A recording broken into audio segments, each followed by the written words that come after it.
en día es un día especial, pues vamos a hablar de una de las cosas que nos hemos propuesto como meta este año, que es empezar a tratar de hablar de los resultados, de lo que significan las prácticas y las buenas prácticas en seguridad del paciente. Es por eso que hemos invitado para conversar sobre el impacto que la pandemia ha tenido en los indicadores de calidad y seguridad del paciente, no tan solo en los resultados de los indicadores, sino también en lo que ha significado las dificultades en su medición, en las dificultades de su aplicación y mantención durante la pandemia. Y es por eso que tenemos a nuestra invitada, la doctora Andrea Sakurada Zamora, de la Dirección de Calidad del Hospital Clínico de la Universidad de Chile. El Hospital Clínico de la Universidad de Chile es uno de los hospitales académicos más grandes del país y probablemente uno de los más antiguos. Así es que nos encontramos muy contentos por tener una vez más a la doctora Andrea Sakurada como parte de los relatores de nuestro congreso. Así que, estimada doctora, tenga usted buenas noches. Le entrego las pantallas.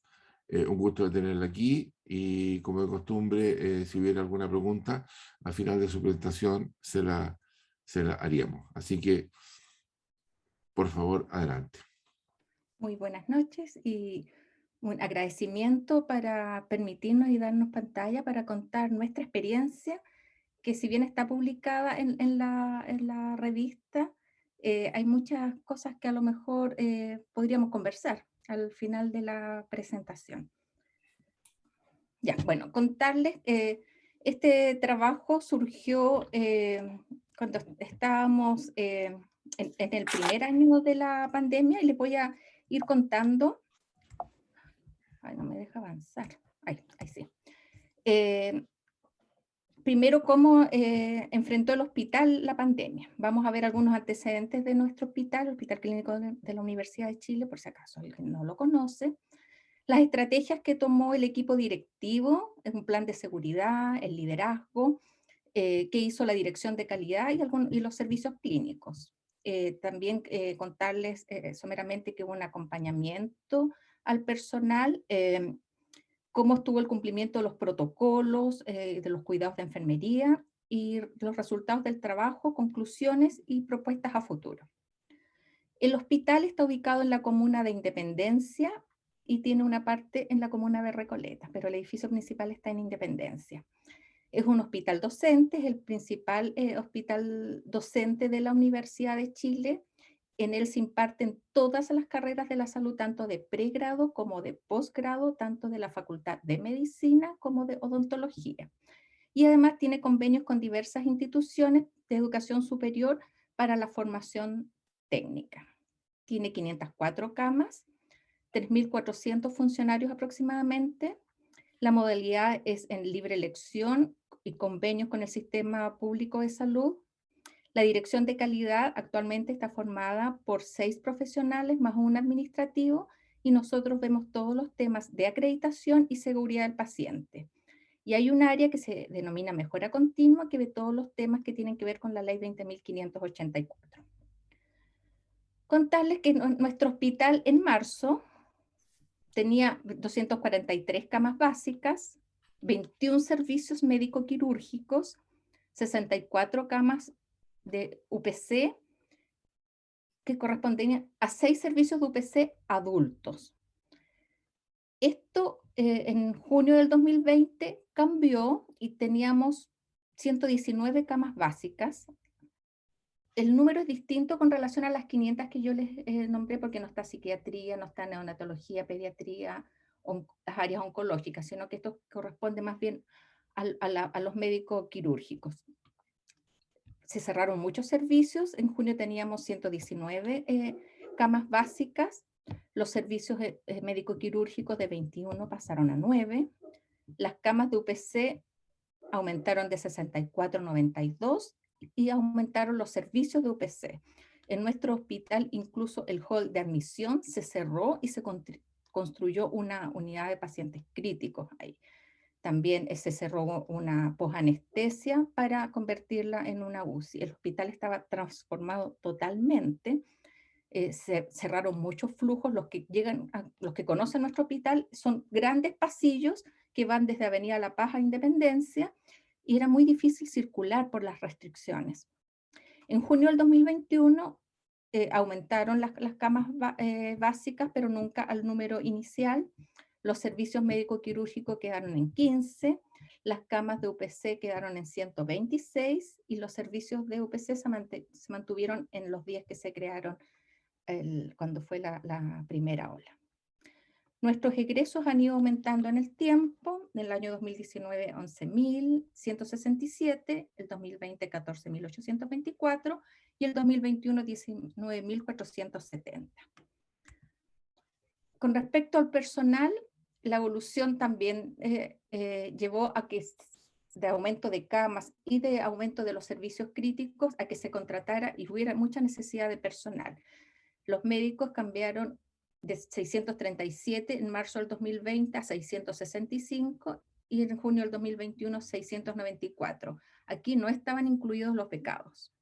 Las enfermeras también aumentaron en número de 442 al inicio de la pandemia, 460 en la primera ola y 527 el 2021. Las matronas disminuyeron en número, el área ginecobstetricia quedó muy reducida en mi hospital y eso se ha mantenido hasta la fecha. Los técnicos paramédicos aumentaron mucho, de 715 a 1088, y yo creo que todavía estamos cortos. Son muy escasos los técnicos profesionales, técnicos paramédicos actualmente. Y los alumnos contratados en junio del 2021 eran 56, tanto de enfermería como de medicina. Bueno, el decreto número 4, que del 5 de febrero se decretó la alerta sanitaria. El 3 de marzo del 2020 tuvimos el primer caso detectado en el país y en marzo en el hospital se formó un comité operativo que tenía por función organizar, coordinar y controlar todos los aspectos que tuvieran que ver con la pandemia, y estaba formado por el subdirector médico y las jefaturas de urgencia, de las UPC, de la unidad coronaria, de medicina interna, de abastecimiento, de recursos humanos, del área de operaciones, la enfermera gestora de camas e infecciones intrahospitalarias. Y las primeras decisiones, apenas me acuerdo, fue no me acuerdo si fue el lunes 16 o 17 de marzo, cuando ya se tomó la decisión de empezar a cerrar los servicios, y la dirección indicó rápidamente que todo el personal que tenía riesgo tenía que irse a su casa. Todas las personas que tenían enfermedades crónicas, las embarazadas, los mayores de 65 años, inicialmente se les indicó irse para tratar de conectarse y hacer teletrabajo. Personal que no era considerado estratégico también se envió a teletrabajo, principalmente por el tema de aforos. Nuestro hospital es un hospital viejo de los años 50, que no tiene, principalmente en los servicios, la gente está muy hacinada. Los STAR son muy pequeñitos, no tenemos todos los baños que debiéramos, entonces era muy complicado, entonces se prefirió que todas las personas que pudieran hacer teletrabajo lo hicieran desde sus domicilios. Eso implicó que todos nos tuvimos que conectar, conectar nuestros computadores personales a los computadores del hospital. Y era maravilloso porque uno estaba sentado en el living de su casa y era como que estuviera sentado frente a su computador. Nosotros teníamos acceso a las fichas clínicas, a todo. Todas las madres de niños de menores de 2 años también tuvieron que irse para su casa, pero también se cerró la sala cuna, el jardín infantil y la unidad escolar, lo que creó muchos problemas a todas las mamás que tenían niños mayores, porque no tenían quien los cuidara. Algunas se tuvieron que ir para la casa porque no tenían alternativas, otras fueron a dejar a sus hijos donde familiares y los iban a ver los fines de semana. Fue un tiempo muy complicado para todo el personal del hospital, y además que estábamos en una época en que no sabíamos cómo iba a ser la pandemia en nuestro país. Veíamos lo que pasaba en otros países, China, Italia, España, que nos llevaban la delantera, pero había mucho miedo, no estaban subiendo todos los insumos que tenían que ver con elementos de protección personal. Entonces, eran tiempos de mucha incertidumbre. Se cerró toda la atención ambulatoria electiva. Inicialmente fueron 3 meses, prorrogable que se prolongó más o menos hasta septiembre, octubre. Todos los procedimientos ambulatorios, toda la actividad quirúrgica que no fuera de urgencia, todos los procedimientos diagnósticos y terapéuticos, todos los procedimientos intervencionales. Además, se definió que la reconversión de servicios iban a estar segregados, iban a haber áreas COVID, otras no COVID, y además cómo se iban a ir sumando los servicios COVID en la medida que fuera aumentando la necesidad. Los servicios COVID inicialmente eran todos los MQ y las UPC, y dentro de los MQ partían con uno y estaba claro cómo se iban a ir sumando, estaba todo eso organizado. Los servicios no COVID eran la maternidad, la UJO, oncología, etc. Los policlínicos empezaron a funcionar solo con atención de choque, con algunas urgencias. Rápidamente se implementaron las teleconsultas. Habían áreas que no podían dejar de funcionar y que tenían actividad mixta, como imagenología, los laboratorios, los pabellones. Se prohibió las visitas y la circulación de personal. Bueno, como yo les explicaba, el hospital es un tremendo pasillo, y de repente uno iba caminando por un lado, se encontraba con que había restricción, había que subir escaleras, bajar para tratar de seguir avanzando. O sea, que la gente que no conocía bien el hospital terminaba perdida, y el hospital daba pena verlo, porque en realidad es un hospital, al ser un hospital docente, es muy lleno de vida, siempre están pululando los alumnos internos, becados, entonces siempre se ve mucha gente, y en realidad los pasillos, pero nadie, era como un pasillo a las 4 o 5 de la mañana. Prácticamente no se veía gente, la gente trataba de no circular, no salir de sus oficinas, etc. Bueno, y implicó la suspensión de todas las actividades académicas del hospital de pregrado, incluso los internos. Los internos no volvieron ese año, el 2020, hasta más o menos septiembre, octubre, y los alumnos volvieron en el 2021. Bueno, nosotros aumentamos las camas críticas, se crearon nuevos servicios, hubo cierres de servicios como la urgencia pediátrica, el servicio de pediatría y algunos médicos quirúrgicos.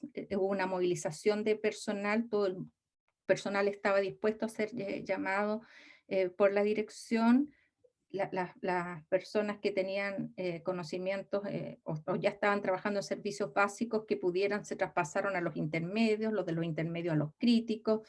eh, También gente que estaba en el área administrativa pero que tenía experiencia, que había trabajado en servicios críticos, también fue llamada. Entonces quedaron muchas áreas también administrativas muy deficientes de personal. Bueno, según la experiencia que tuvieron las personas, fueron llamadas a hacer turnos y asumir funciones. También se crearon grupos de apoyo con personal más administrativo o algunos clínicos para apoyar en hacer el seguimiento de contactos, en hacer las notificaciones, en optimizar los insumos, porque al principio los insumos eran muy escasos y estaban muy caros, entonces se entregaban muy contado cuántas personas van por servicio, porque había que cuidarlos. El monitoreo que solicitó el Ministerio del cumplimiento de los usos de elementos de protección personal, del cumplimiento de los aforos, que la gente no se relajara y llegara más gente a los lugares de trabajo, sobre todo en los staff. Incluso nosotros estuvimos confeccionando elementos de protección personal, como las capuchas que usaba la gente de la UCI y mascarillas en caso de que nos quedáramos cortos de insumos. También hubo una redefinición con respecto a seguridad, la clave azul. Nosotros tenemos un sistema de parlantes que se llama a una operadora que vocea y se escucha en todo el hospital. Cuando hay alguna clave azul, se indica el tipo de paciente, si es adulto pediátrico, y el lugar donde está ocurriendo. Pero se redefinió que había que diferenciar si el paciente era COVID o no COVID, para que cuando fuera un paciente COVID, en caso de que requiriera una intubación, fuera gente de anestesia o gente con mucha expertise en la intubación. El servicio de urgencia se amplió, bueno, les comenté que se cerró la urgencia pediátrica, por lo tanto la urgencia adulto abarcó toda nuestra urgencia, que es pequeñita. Se ocupó el área que estaba adyacente, que eran boxes de otorrino y de dermatología, por lo tanto toda esa área dejó de atender y además hubo una donación de privados y donde se construyó un módulo extra al lado de la urgencia para hacer triage. Apoyo médico, todo el mundo quería apoyar, habían los otorrinos, los traumatólogos, o hacían notificaciones, o ayudaban en la urgencia, o sea, estaba todo el mundo dispuesto a ayudar y a estar ahí al pie del cañón, como se dice, para todo lo que fuera necesario. Los anestesistas se hicieron cargo de la UCI de posanestesia, etcétera. Y lo que sí siempre se preocupó el hospital de que todas estas áreas que se crearon mezclaron a todo el personal. Por ejemplo, personal que ya trabajaba en UCI, que tenía experiencia, lo mezclaban con personal que no tenía experiencia, lo mismo con enfermeras, médicos, técnicos, paramédicos. Por lo tanto, los equipos que ya existían, que estaban afianzados, que llevaban mucho tiempo trabajando en estos servicios, hubo que desarmarlos para mezclarlo con gente sin experiencia, lo cual fue bastante complejo para la gente que sí tenía experiencia, porque además de hacer su trabajo, tenía que estar cooperándole a las personas que no tenían experiencia. Entonces, fue muy cansador para ellos. Y además una persona sin mucha experiencia, que la pongan a trabajar en una UCI, a lo mejor si no tiene todas las competencias o conocimientos o la seguridad en lo que está asumiendo, también es un estrés adicional. Bueno, hubo mucho apoyo, se requirió mucho apoyo de enfermería desde los servicios que estaban cerrados, la gente hizo mucha cobertura, turnos extras, hubo que reemplazar a mucha gente porque cuando había un contacto, la gente se iba 14 días para su casa, viendo si estaba infectado o no. Entonces, todas esas cuarentenas, más licencias, más el personal que estaba fuera por todos los motivos que les expliqué al principio, hizo que existiera una gran sobrecarga de trabajo al personal que sí siguió laborando. Los turnos, por el tema de los toques de queda, se cambiaron a 4 turnos de 24 horas. ¿Vale? Era agotador, la gente estaba muy cansada. Hubo contratación de personal extra titulados en Chile, otros no titulados, personas que no tenían registro en la Superintendencia de Salud, que no habían pasado por los exámenes, alumnos, llegó gente que tenía títulos, que venía del extranjero, pero tenía muy pocas competencias. No es totalmente equiparable una enfermera de otro país con nuestras enfermeras. Nuestras enfermeras en Chile son un lujo. La formación de enfermería de Chile es muy buena y de muy alto nivel. Se crearon además 39 documentos entre el 2020 y el 2021 con relación a procedimientos y normativas respecto a COVID. Acá es un listado, no es para que lo lean, el plan COVID que se ha ido actualizando, y muchos de estos documentos se han ido actualizando, no se han ido creando documentos nuevos en este periodo.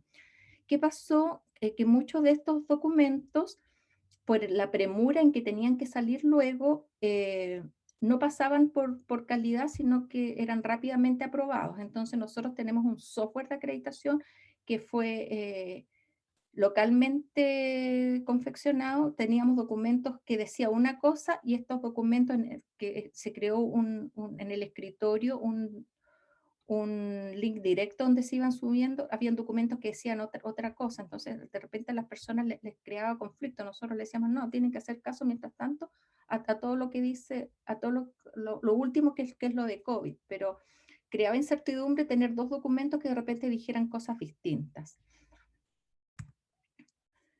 Bueno, ¿qué hicimos como dirección de calidad? Nosotros rápidamente, cuando vimos que había problemas con los elementos de protección personal, hicimos una suspensión de las contrataciones presenciales. Recordarles que nosotros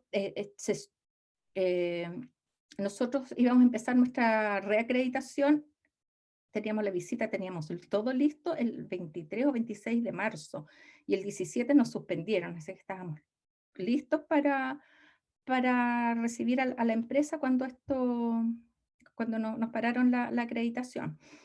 Entonces, bueno, lo primero que hicimos fue decir, no podemos hacer contrataciones presenciales porque no podemos malgastar los elementos de protección personal, por lo tanto la gente no puede estar entrando a los servicios a hacer supervisiones. También porque había que reducir el riesgo de que el personal estuviera expuesto, por el tema de aforos, de que no hubiera tanto paseo de personal, y además que la gente estaba organizando sus servicios, haciendo orientaciones, ayudando a confeccionar documentos. Entonces, pedirle que hicieran constataciones que quitan mucho más tiempo era complicado. También se decidió que todos los documentos que vencían durante el periodo de marzo al 30 de septiembre del 2020 no iban a perder la vigencia, salvo que hubiera un cambio de procedimiento, que ahí sí que había que actualizarlo. Y ahí nos pasó en muchos documentos lo que yo les comentaba, que nosotros teníamos un documento que decía una cosa y otro que se había actualizado para cosas puntuales que decían otras cosas. En abril, posterior a que a fines de marzo salió un documento del Ministerio de Salud que decía que la monitorización no era relevante en este momento, decidimos suspender todas las supervisiones que tenían que ver con registro, con el compromiso de que al bajar la carga asistencial había que retomarlo. A fines de septiembre, nosotros le pedimos a la gente que retomara las monitorizaciones, las por registro, porque claramente lo que era por presencial ya no se había hecho. Las por registro estábamos pidiendo que se hicieran hacia atrás para tener datos, porque nosotros todo ese periodo estuvimos prácticamente a ciegas, no tuvimos ni un dato de lo que estaba pasando con todos nuestros indicadores que tienen que ver con prevención y con seguridad de los pacientes. ¿Qué nos pasó? Que había un documento de agosto del 2020 donde la Superintendencia de Salud determinó que mientras durara la alerta sanitaria, las características que iban a aplicar iban a ser vigilancia de infecciones, equipamiento y recursos humanos. El resto no. Entonces fue muy difícil que nosotros le pidiéramos a la gente, por favor, empiecen a monitorizarse y decían, ¿para qué si no me lo van a acreditar? Ahí nos dimos cuenta que nosotros no teníamos una cultura de calidad en nuestro personal porque bueno, veíamos que solamente decían esto sirve para acreditación y no para tomar decisiones. Todas las veces que nosotros veíamos indicadores que estaban bajo los umbrales y pedíamos que se hicieran planes de mejora, como que no les cuadraba, pensaban que todo eso era para acreditar. Entonces decían, si esto no me lo van a mirar para acreditar, ¿por qué lo voy a hacer? Y no entendían que nosotros estábamos ciegos, no sabíamos qué estaba pasando con nuestros indicadores. Además, a nosotros se nos desintegró un poco la unidad, porque en esa época teníamos 5 profesionales, tuvimos que entregar 2 profesionales, uno se fue a la UCI y otro al laboratorio en la primera ola, y además en la segunda ola las 3 enfermeras tuvieron que apoyar en infecciones intrahospitalarias, y ves que ha habido vacunación que tiene que ver con personal, también salen las 3 enfermeras. Entonces, nuestra unidad también quedó bastante afectada por la falta de personal. Bueno, viendo toda esta situación, nosotros dijimos, tenemos que replantearnos porque esto va a venir en olas y no nos puede pasar lo mismo que nos pasó en la primera ola, en la segunda ola. Empezamos a revisar y a priorizar nuestras actividades durante ese periodo. Tuvimos reuniones con nuestros directivos. Nosotros tenemos 21 servicios médico-quirúrgicos con jefes distintos, coordinadoras distintos, cada uno tiene su programa de orientación, entonces era muy difícil trabajar para términos de acreditación, de monitorizar y para todo, tener 21 servicios médico-quirúrgicos, incluso cuando nos han acreditado, nos han fiscalizado, ha sido terrible, porque hay que ver ese servicio tanto por medicina, por cirugía, 21 veces. O sea, era mucho. Entonces, una de las cosas que decidimos y pedimos a la dirección es que los servicios funcionaran como un médico quirúrgico transversal, un solo médico quirúrgico, y eso fue aceptado, y empezamos a trabajar en este periodo en que no nos llegaban muchos documentos para actualizar y no nos estaban llegando indicadores en construir documentos pensando en el médico quirúrgico como uno solo. Si bien siguen teniendo los nombres de geriatría, medicina, nefrología, etcétera, el encargado de enfermería es el que hace cabeza de todo ese grupo. también hicimos una revisión de todos los indicadores, ver cuáles que eran de constatación, los podíamos pasar a registro, y solamente nos resultó en 3, pero por lo menos bajamos algunos de que fueran de constatación en caso que se tuvieran que suspender nuevamente. Y empezamos a ver además que estaban aumentando los eventos adversos. La única indicación de que teníamos que no estábamos haciendo bien las cosas, las medidas, tomando bien las medidas preventivas, es que notamos que estaban aumentando los eventos adversos. Por lo tanto, dijimos, nosotros no teníamos un sistema implementado en el hospital, solamente enfermería tenía un sistema, pero solamente para los servicios dependientes de enfermería, que se manejaba con una hojita que había que llenar. Y nosotros, antes del inicio de la pandemia, habíamos estado revisando que nos compraran un software, no el que teníamos made in house, que tenía muchas limitaciones, que solamente nos permitía subir documentos, en realidad el que teníamos. Y nos autorizaron la compra de este software para partir con la vigilancia de eventos adversos. Así que estuvimos como los 3 últimos meses del año 2020 poblando el software y configurándolo, actualizando el documento de vigilancia de eventos adversos para decir el 2021 sí o sí tenemos que partir con un sistema que sea transversal al hospital y no solamente que dependa del sistema del departamento de enfermería. En diciembre tuvimos un piloto de vigilancia de eventos adversos con algunos servicios clave y el 1 de enero del 2021 partimos con el software. Bueno, nuestro trabajo, nuestra oficina es muy chiquitita, trabajamos hacinados, por lo cual tuvimos que empezar a trabajar semipresencial, un grupo, porque se sientan uno al lado de otro, por lo tanto, separamos las personas, los que se sientan por medio vienen un día, lunes, miércoles, viernes, y el otro viene martes y jueves, y a la semana siguiente se invierten, lo cual implicó que nosotros tenemos una muy buena comunicación, porque como trabajamos tan juntos, todos sabemos lo que pasa, conversamos, etcétera, pero ya nunca más nos vimos todos. Entonces, para que toda la información llegara a todo, nuestro WhatsApp se optimizó, las videollamadas, las reuniones, tratando de que siempre todos supiéramos todo lo que estaba pasando, por lo menos mi manera de trabajar con la gente es que todos saben todo. No, y todos son capaces de tomar el trabajo de su compañero en caso de que falte. Todos hacemos de todo. Eh, bueno, yo algo aquí les comenté de que la definición de los servicios, los documentos transversales que tienen que ver con los médicos quirúrgicos, empezamos a hacer más reuniones remotas, algunas presenciales en caso necesario, pero este fue un cambio que nos tuvimos que adaptar todos a empezar a estas reuniones por Zoom, por Meet, etcétera, que yo creo que llegaron para quedarse y son bastante buenas porque de repente permiten que se unan más personas de las que uno tiene consideradas. Con respecto al cumplimiento de protocolos, tuvimos un problema que ya les expliqué, que teníamos protocolos que decían cosas distintas y además muchos empezaron a quedar desactualizados y también teníamos poco cumplimiento a los protocolos. Mucho personal que se movió de un servicio distinto a otro, que no fue suficientemente orientada, mucho personal nuevo, mucho personal sin experiencia, alumnos, por lo tanto, fue bastante complejo pedirle que leyeran tantos documentos o rápidamente tomaran conocimiento de todos nuestros documentos, que son muchos.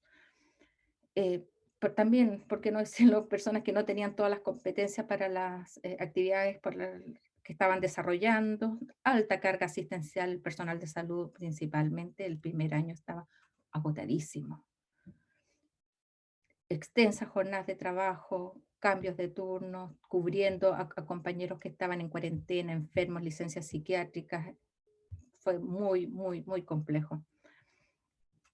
También nosotros en cumplimiento de protocolos tenemos incumplimiento porque abrimos y cerramos servicios y inicialmente no se lo comunicamos a la Seremia. Actualmente esto se está regularizando, pero había que actuar rápido. Bueno, con toda esta cosa que yo les estoy contando, nosotros nos entró la duda si habíamos sido eficaces anteriormente a la pandemia en desarrollar una buena cultura de calidad en la gente, porque habíamos visto que lo primero que se dejó de hacer y que no se quería retomar era la monitorización o, o la actualización de documentos. Nosotros decíamos, ¿qué pasó con nuestros indicadores que estaban asociados a acreditación, sin considerar otros, sino que solamente los de acreditación? ¿Y qué pasó con los eventos adversos? Porque teníamos la sensación de que estaban aumentando, pero no los habíamos cuantificado. Entonces, se nos ocurrió hacer un análisis más o menos serio de nuestros indicadores, un estudio descriptivo observacional que salió publicado en la revista de Seguridad del Paciente diciembre del año pasado, donde revisamos los indicadores del año 2018, 19 y 20. ¿Por qué revisamos 2 años para atrás? Porque pensamos que el año 2019, como hubo un estallido en octubre, podía no ser un año normal. Por lo tanto, consideramos esos 3 años. Y el 2020, que fue el de la pandemia, para compararlo con los otros dos, excluimos todos aquellos servicios que no midieron. Hubo servicios que en todo el año 2020 no midieron, hubo algunos que solo midieron el primer trimestre, y hubo algunos que el segundo trimestre no midieron, pero midieron después el segundo y el tercero, y con ello ya teníamos información de 3 trimestres que nos podía dar alguna idea de lo que estaba pasando. Las unidades de apoyo las excluimos porque eso era parte de otro trabajo, y también comparamos el número de eventos adversos durante esos años, pero solo lo que reportaba el Departamento de Enfermería con relación a error de medicación, caídas y LPP, que eran las 3 más frecuentemente notificadas. Nosotros tenemos 69 indicadores relacionados a acreditación, 11 centralizados, 58 locales. Bueno, estos indicadores a nosotros nos generan mucha información porque de repente uno se abre 20 veces en un servicio médico, por ejemplo. 50 son de registro y nosotros logramos, posterior a las conversaciones que tuvimos en el año 2020, de 19 que eran de contratación directa, sin contarlo porque eso no sale en el trabajo, bajamos a 16, y de 50 de registro subimos a 53 de registro. Logramos tener información de 24 indicadores, 15 registros, 7 observacionales y 2 mixtos. Bueno, contarles que para el año 2020 nosotros deberíamos haber recibido 2.067 informes de indicadores, según cómo se abrieran en los distintos servicios, y recibimos solo un 58%, o sea, prácticamente la mitad de los indicadores los pudimos reconstruir. Y eso fue mucho tiempo después. Nosotros cerramos para hacer este trabajo en abril del 2021. Entonces, de repente estábamos teniendo información del segundo trimestre del año anterior. O sea, ¿de qué sirve tener información de un indicador que uno vea que está mal un año después, cuando no se tomaron las decisiones? Pero queríamos tener esta información para saber qué pasó.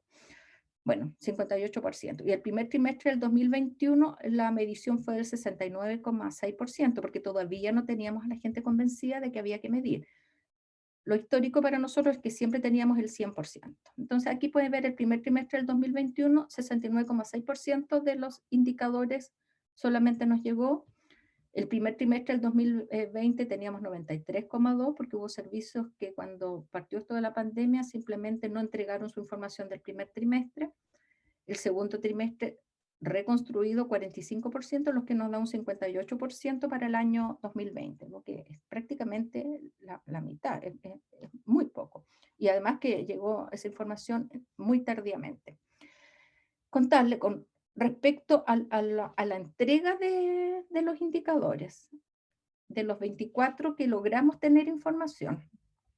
Por ejemplo, cumplimiento de los cuidados en ventilación mecánica, con la cantidad de pacientes que había ventilados, ese 37% que tenemos es porque es la información que entregó la NEO. O sea, de adultos nunca tuvimos ninguna información.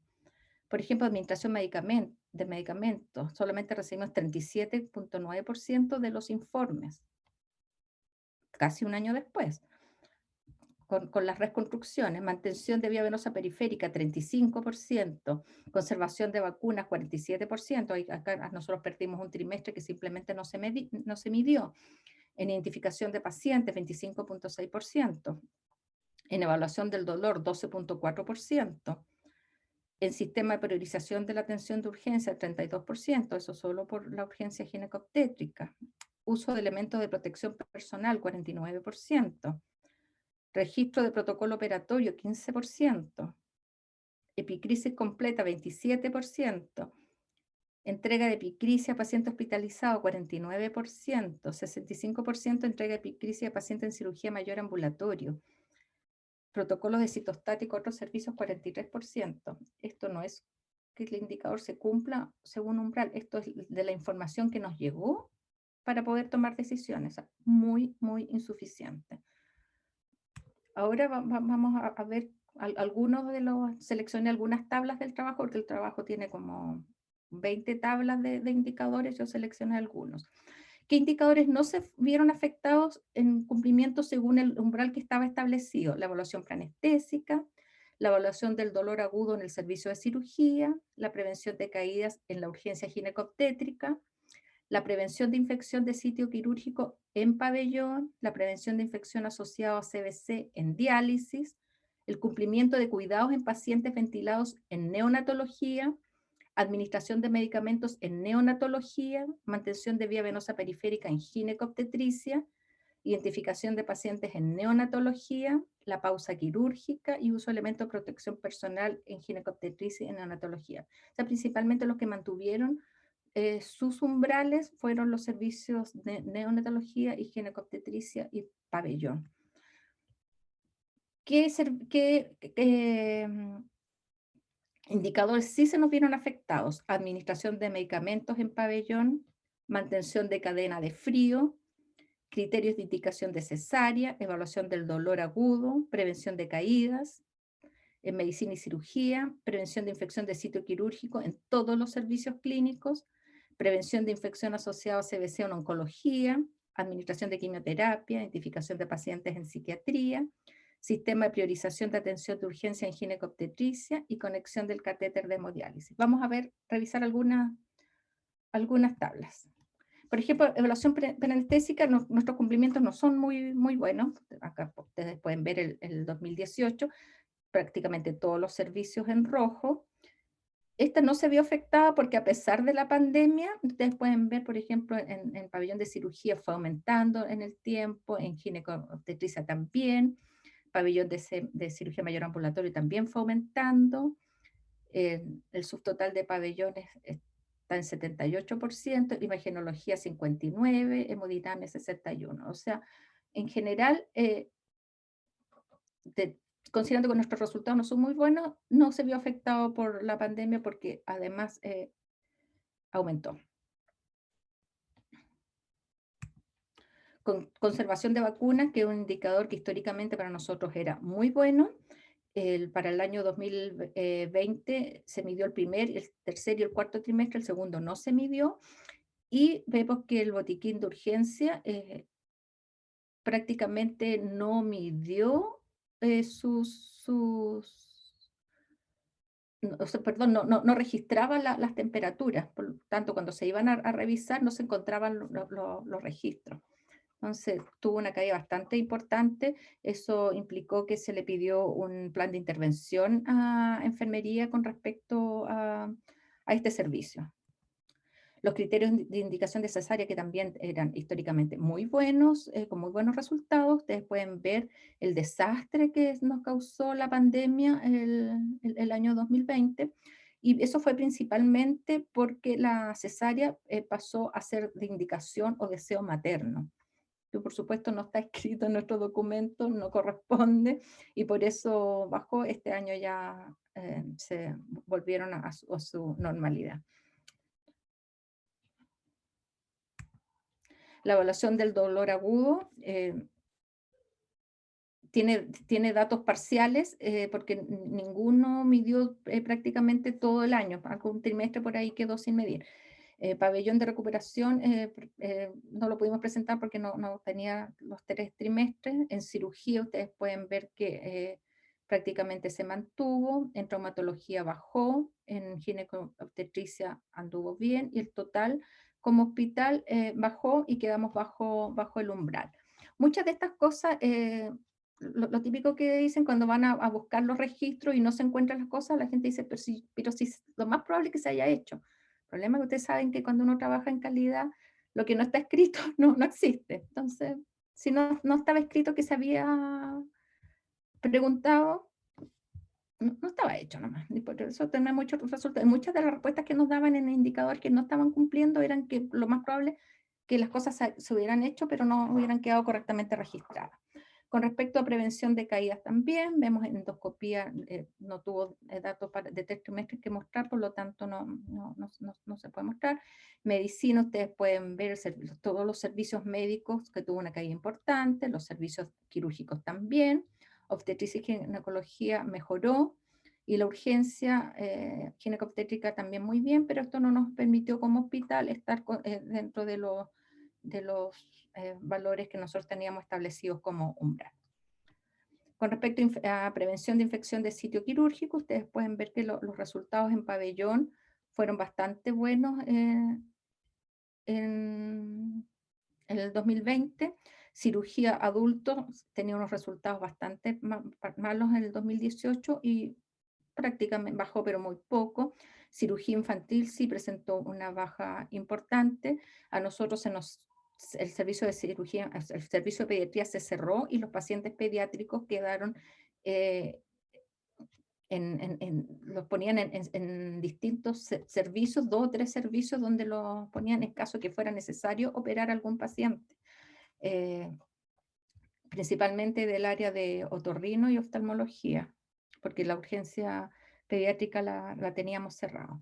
Y eso hizo que nuestro resultado hospital sigue bajo el umbral que tenemos establecido. Prevención de infección asociada a catéter venoso central, diálisis anduvo muy bien, no así quimioterapia, que bajó considerablemente sus resultados en el año 2020. Con respecto a administración de drogas oncológicas, nuestros resultados no son muy buenos. Los servicios médicos quirúrgicos aumentaron, la UPC también mejoró sus resultados, la unidad nefrológica intensiva también mejoró, pero seguimos bajo el umbral. La coronaria con muy pocos casos, buenos resultados. Ginecobstetricia tiene muy pocos casos, y como hospital cumplimos. Bueno, esos son algunos. Si alguien quiere revisar todo el resto, tendría que revisar la publicación. Bueno, nosotros habíamos visto que estábamos con la sensación de que efectivamente los eventos adversos habían aumentado, y viendo los resultados de que no estábamos tomando las medidas preventivas, o no se hicieron, o estábamos bajo los umbrales que teníamos establecidos, bueno, nos encontramos con estos resultados. Caídas, acá está el año 2018, 19, 2020, vemos que los resultados que están ajustados por 1000 días cama. El año 2018 teníamos 0,60, el 2019 0,65 y el 2020 se nos disparó a 0,82. Con respecto a lesiones por presión, el año 2018 teníamos 5,05, el 2019 5,67 y el 2020 7,47. Las lesiones por presión ha sido un tema muy complejo en el hospital. Es nuestra primera causa de notificación. Nosotros tenemos como un 10% de todas nuestras notificaciones corresponden perdón, el 60% de las notificaciones de eventos adversos corresponden a úlceras por presión o lesiones por presión. Y de nuestros eventos centinela, que consideramos las lesiones 3 o 4, corresponden al 90%. De nuestros eventos centinela corresponden a lesiones por presión 3 o 4. El hecho de tener nuestros pacientes en prono, yo creo que no estaba la suficiente experiencia en manejo de estos pacientes, o de manejar tantos pacientes en prono, que necesitan mucho personal para manejarlos, hizo que aparecieran lesiones por presión en lugares que nunca habíamos tenido, en la cara, mejillas, orejas, en los esternones, en el pene, en algunos pacientes. Entonces fue muy complejo. Con respecto a medicación errónea, también nos aumentó de 0,65 al 2018 a 0,82. O sea, lo que habíamos visto de que se había medido poco, y cuando reconstruimos las mediciones vimos que nuestros indicadores estaban bastante mal. Esto se ve con los resultados que después tuvimos con nuestros pacientes. Efectivamente, nuestros pacientes sufrieron algunos eventos producto de todo lo anterior que que significó atender con pandemia. Para ir terminando ya, conclusiones. Desde antes del inicio de la pandemia, el hospital se preparó para trabajar y hacer frente de la mejor manera, considerando que somos un hospital muy complejo, que en la gestión de camas, los pacientes que nos llegaban eran los más graves que se podía pensar. Nosotros tenemos ECMO en el hospital, entonces habitualmente nos llegaban pacientes extremadamente complejos. Se establecieron las etapas para ir transformando las camas críticas y los servicios en servicios COVID. También se manejó cómo se iba a hacer la reconversión del personal, que también iba a ir siendo por etapas. Se confeccionaron guías y recomendaciones, hubo un plan intenso comunicacional, programa de apoyo a los funcionarios que duró hasta el año pasado, un programa que se llama PASE, que fue muy interesante, eh, que contaba con 4 etapas, muy parecido al programa de apoyo a segundas víctimas. El programa de humanización de la atención que tomaron a un grupo de profesionales, que también fue muy bueno, el poder comunicar a los pacientes que no tenían visitas con sistemas audiovisuales con sus familiares. Lamentablemente, acá lo puse en negrita, que se privilegió la actividad clínica directa por sobre las actividades de calidad y seguridad de la atención, lo cual, claro, cuando uno mira, estábamos enfrentando una pandemia, algo desconocido, muchos pacientes graves, eh, uno no podía estar pidiendo que midieran, porque eran como las mismas personas. Lamentablemente, esa cesación de medición a nosotros nos dejó prácticamente un año trabajando a ciegas como dirección de calidad. Eso tuvo un impacto en nuestros indicadores de resultados, como vimos anteriormente, porque sí, nuestros pacientes aumentaron sus eventos adversos. En la segunda ola, el hospital trabajó muy similar a la primera ola, corrigiendo las cosas que no se pudieron, quizás no se hicieron bien en la primera, aplicando todas las enseñanzas, hubo un impacto tremendamente importante económico para el hospital, y yo creo que para todos los hospitales, tanto en contratación de personal, insumos, suspensión de actividades, que llegaran pacientes por gestión de camas ministerial, etcétera. ¿Qué propuestas hay a futuro? Que exista un plan de contingencia para afrontar este tipo de situaciones y otras. Yo creo que otras contingencias ya a todos los hospitales los va a pillar mucho mejor preparados, porque esto fue una tremenda enseñanza, pero que considere la participación de todos los cargos. A nosotros nos pasó que de repente se tomaban decisiones que tenían que ver con calidad de acreditación y no nos enterábamos.